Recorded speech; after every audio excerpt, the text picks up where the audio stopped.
Okay, guys, Panzer J back here in Operation GoldenEye. Turned 14, January 43, so 14.4 and 14.5 for the Commonwealth and the Free French. So we'll get into the UK turn here in a second. Just wanted to say that I haven't completely finished Boston Bruce's last turn. I got through the combat portion of it and then stopped at the start of non-combat just because I'm a little pressed for time. So I didn't really have enough time to watch the rest of his video and then get mine out. And none of his non-combat moves are going to affect anything that I'm doing anyway. So I've got his combat done. I've got his purchases set aside. So I just got to finish off about the last 20 minutes of his video to do his non-combat and then his unit placement. Other than that, everything should be fairly up to date.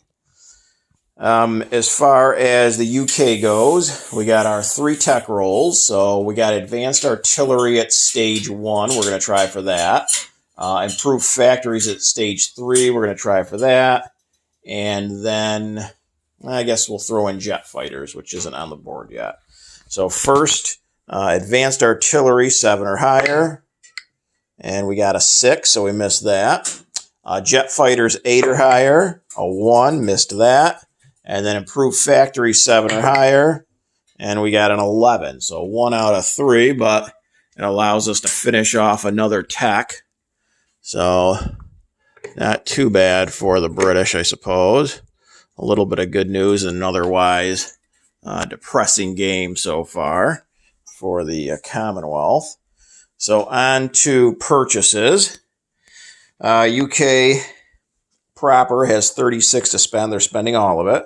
So we're buying 2 fighters for 20, 2 colonial infantry for 8, 3 militia for 6, so that's 34, and then a militia upgrade for 2, that's our 36.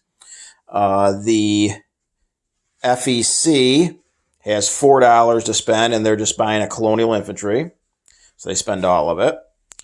The Australians have 10, they're spending all of it on a fighter, and the Free French, well, we can get to the Free French here in a minute. So that is our purchases, and for combat, I believe we have 2, potentially 3. So one of them is going to be here in Spain.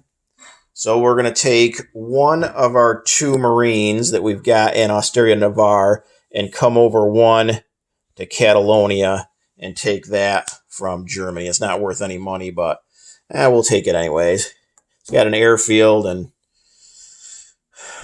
we need any little victory we can get at this point. So that's one combat move. The second one is going to be in Aquitaine. So I haven't been able to get a hold of Global War 36 yet, but I'm bringing in the 2 artillery and the 1 Marine that's in Asturias-Navarre.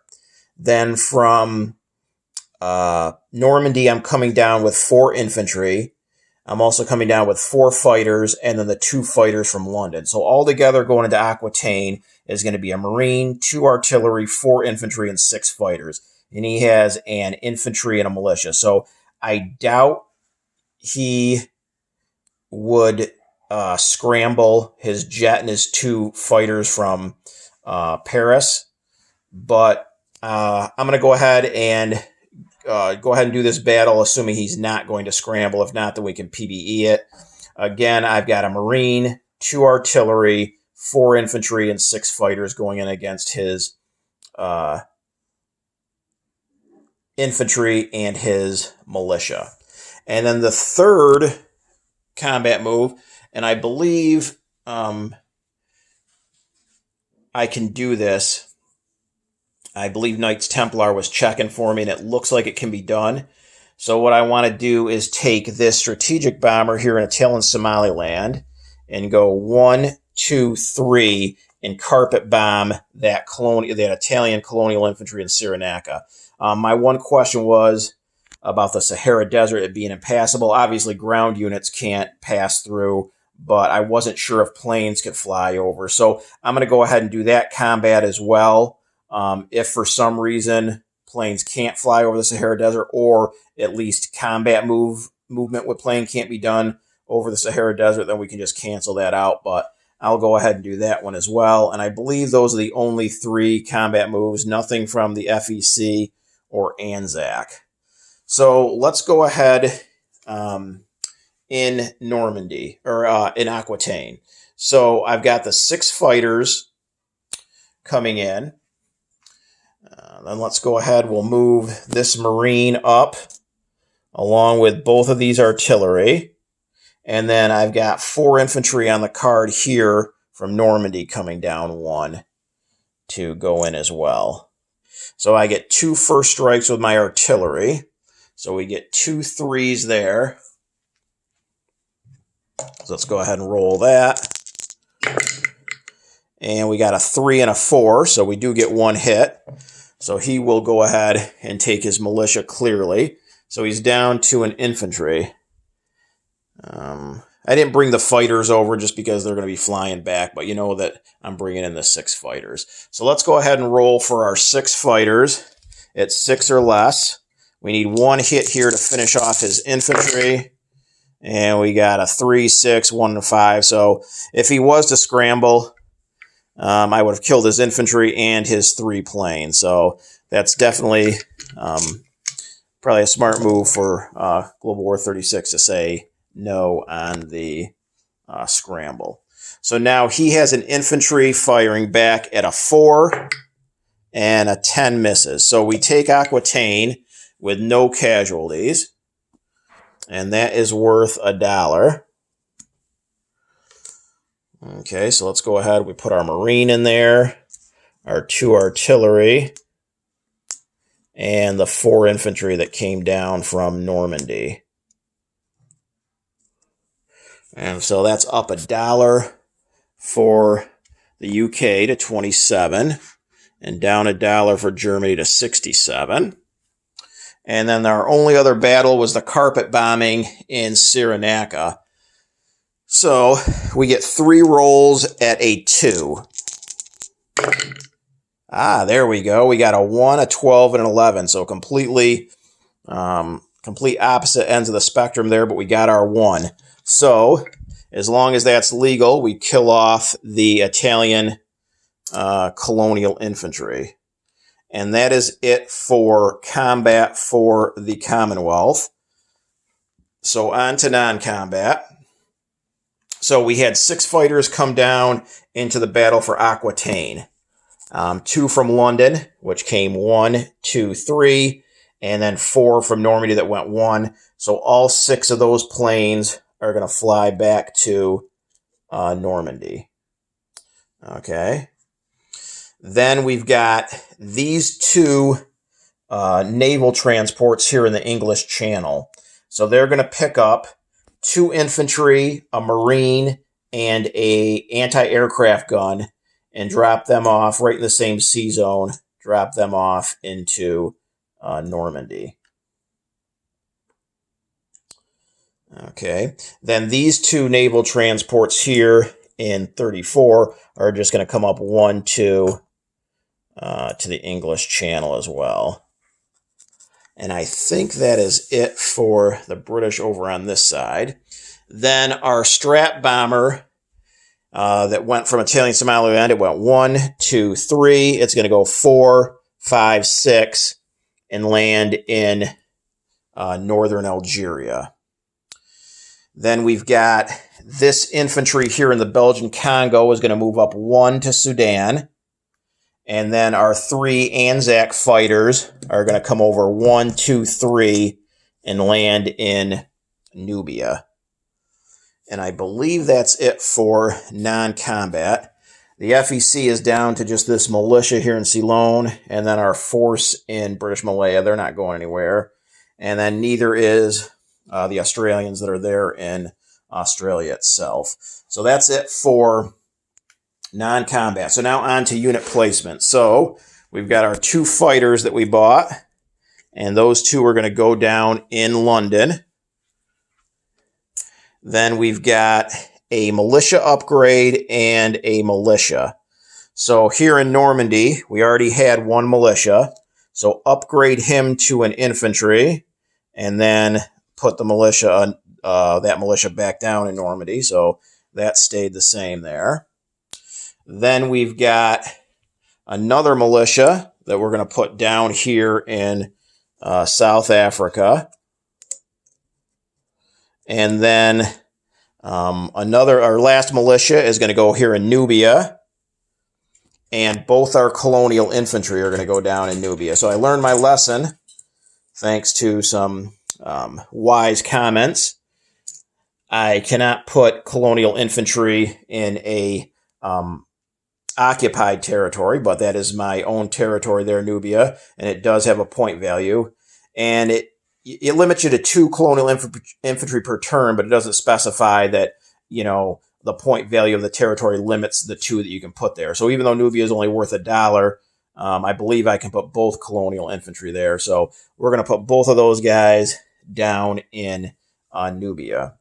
Then our colonial infantry for the FEC is going to go over here in British Malaya. And the fighter from Anzac is going to go in Sydney. And that should be it for the Commonwealth. So now, collect income. So not one of the Commonwealth have any bonuses. That's a pretty sad state of affairs for my performance with the UK this turn. So we have the UK proper at 27. We didn't save anything. And then we have our wartime economy roll. So let's hope we get some good luck here. We could use it. And we got a 7, so it's above average. So that'll give us 34 as the UK. The FEC is down to $2 with no bonuses and no saved money. And Anzac's at 6 with no bonuses or saved money. So again, a little bit of a recap there. 34 for UK proper, 2 for FEC, 6 for Anzac. So on to the Free French. So they have $4 to spend, and they're just going to save it. Okay, so they're just going to save their $4. And then we do actually have a combat move. So I don't know, I can't remember offhand when Global War 36 enthusiast declared war with the Italians on Britain, if he included the Free French in that. But if not, then the Free French are declaring war on Italy. And I looked up the Free French. And as long as, let me go ahead and read that real quick just to verify. Okay, so for the Free French, they can, declare war. Germany, Italy, Japan. Yes, but only if that nation has declared war on another nation during the game. Excuse me. Clearly, Italy has. So the Free French, if they're not already at war, are going to declare war on the Italians. And they are going to move their 3 infantry from Tunisia over 1 to Tripolitania. And the cavalry in northern Algeria is going to come over 1 to Tripolitania. And that is going to be it for the Free French. So we're going to take Italy down $1, down to 10, I believe. And the Free French are going to go up to 4. And that's it for combat. There is no non-combat.